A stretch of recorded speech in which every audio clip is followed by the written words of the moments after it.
Hey church, it's Mario with Canadian Seventh-day Adventist Church, and today is Saturday, January 17th. Happy Sabbath. Very happy Sabbath. We are still reading from Uniting Heaven and Earth, Christ in Philippians and Colossians. If you want to grab your own copy of Bible studies like these from this company that does these, you can call 1-800-765-6955, or you can go to www.adventistbookcenter.com. I'm not necessarily promoting this book as the best Bible study book to use. I'm just letting you know what book our church and I are reading from, regardless of whatever Bible study you're using, as long as it leads you back to this book, cool. And if it doesn't lead you back there, then I would suggest not using it. Okay, today's lesson 4, is called Unity Through Humility. Unity through humility. God, thank you for waking us up today, and thank you for blessing us with another Sabbath day. Thank you for helping us get through this week safely and healthy. And even if we went through some trials and tribulations this week, we just thank you for getting us to this point of rest so that we can recharge, refocus on you, spend some time fellowshipping with you and like-minded people. Just thank you for providing us this day and blessing this day. Please keep our hearts and our minds and our ears open to this lesson today. And I just ask for your wisdom to be able to understand it. In Jesus' name we pray. Amen. Okay, unity through humility. It says, this week we're going to be reading from Philippians chapter 2, verses 1 through 11, Jeremiah chapter 17, verse 9. We're going to be reading from Philippians chapter 4, verse 8, 1 Corinthians chapter 8, verse 2, Romans chapter 8, verse 3, and Hebrews chapter 2, verses 14 through 18. That's our read for this week to study. Memory text for this week comes out of Philippians chapter 2, verse 2, and this is the King James Version, New King James Version for this scripture. And it says, fulfill my joy by being like-minded, having the same love, being of one accord, of one mind. Okay? So again, we know this is Paul writing the letter to the Philippians, and he is asking to fulfill his joy, right? And he takes joy in being like-minded, having the same love, and being of one accord and of one mind, which means that in Christ, that he's asking for all of us to be, for all of them at that time to be, right? And as we read it, we know that that message is for us as well. That's why it's in the Bible, so that we know that we need to be like-minded, being the same love, being of one accord, and of the same mind, which is the mind of Christ, right? It says, unity is strength, but knowing what is true is not the same as doing it, okay? Knowing what is true is not the same as doing it. We all fail sometimes despite our best efforts at unity.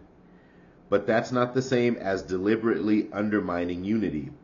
No wonder then that as Paul continues writing to the Philippians, he wants them to be of one accord, of one mind.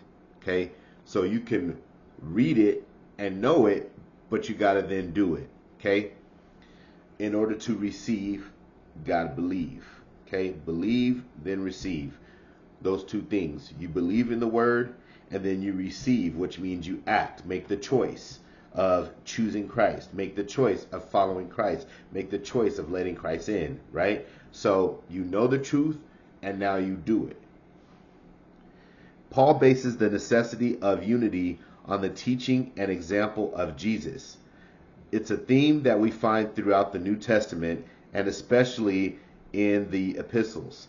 The origin of disunity in the universe stemmed from the pride and thirst for position and power of a single angel in heaven, a sentiment that spread quickly, even within a perfect environment. Okay, so we know that that story of Lucifer trying to take the power and position of God, and he became that's where disunity started from, right? That sin built up in him, and he became disunified or ununified, or however you want to say it, from God himself, and then convinced a third of the angels to also separate from that unity as well.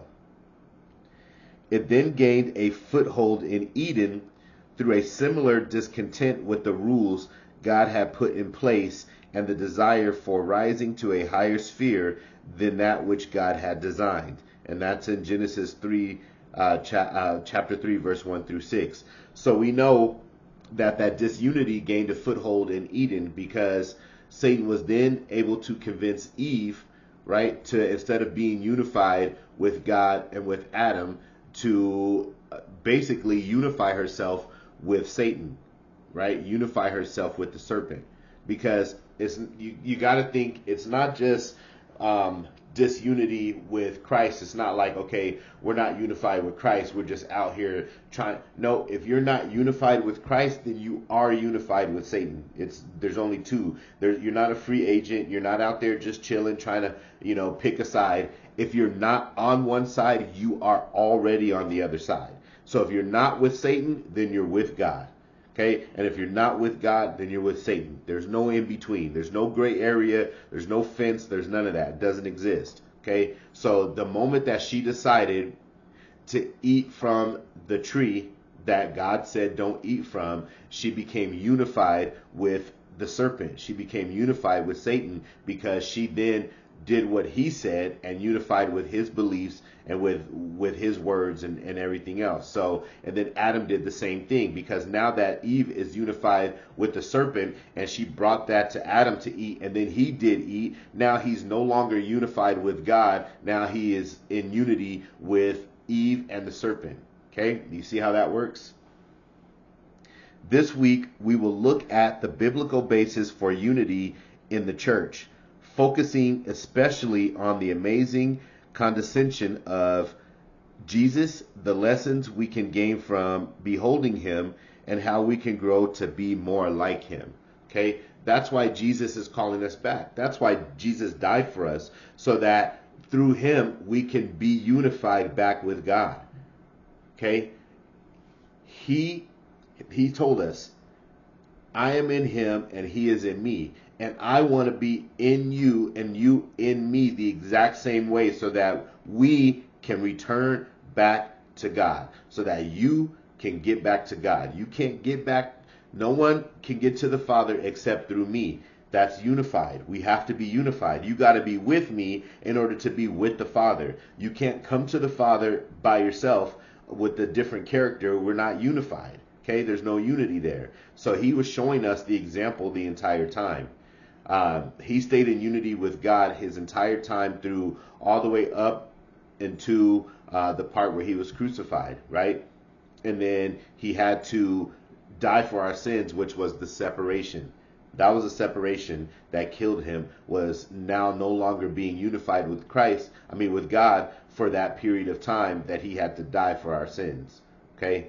So it's definitely important to be unified. It's definitely important to have this unity that we're reading about. Okay, so as we go through this week, tomorrow's lesson is called Disunity in Philippi.